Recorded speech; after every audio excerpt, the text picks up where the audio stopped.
Farmers whose crops were damaged by severe weather events in the last 2 years. Today, Connecticut's congressional leaders announced a multi-million-dollar block grant for small farmers.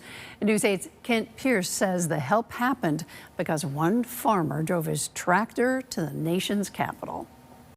I lost my whole farm. I've been asking for years to change some of these programs. Back in August, a hailstorm destroyed William Delacamera's Northford farm. In just minutes, he lost his entire income for the year. It cost him more than $400,000. He pays thousands of dollars a year for insurance, but was paid only $200,000.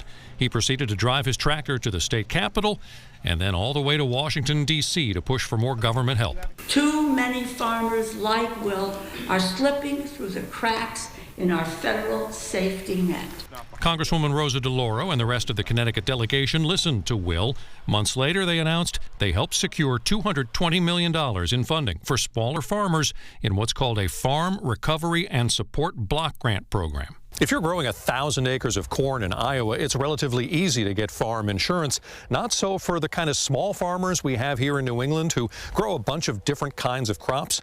This block grant is specifically tailored to help small to medium-sized, diverse farmers get help when crazy weather hits. We are specialty farmers in the state of Connecticut. That's who we are.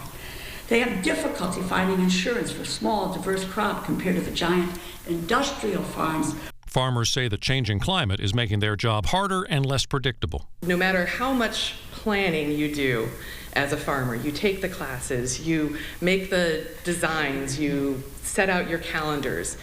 Ultimately, we are not in charge of what happens in the weather and the climate. Will says his tractor stunt worked, but the message does not have to stop with this grant. We could also take this from here and hopefully use it as a model to strengthen agriculture, not only here in Connecticut, not only in New England, but clear across the United States. The congressional delegation is hoping to make help for smaller farms permanent in the next federal farm bill. In Northford, I'm Kent Pierce, News 8.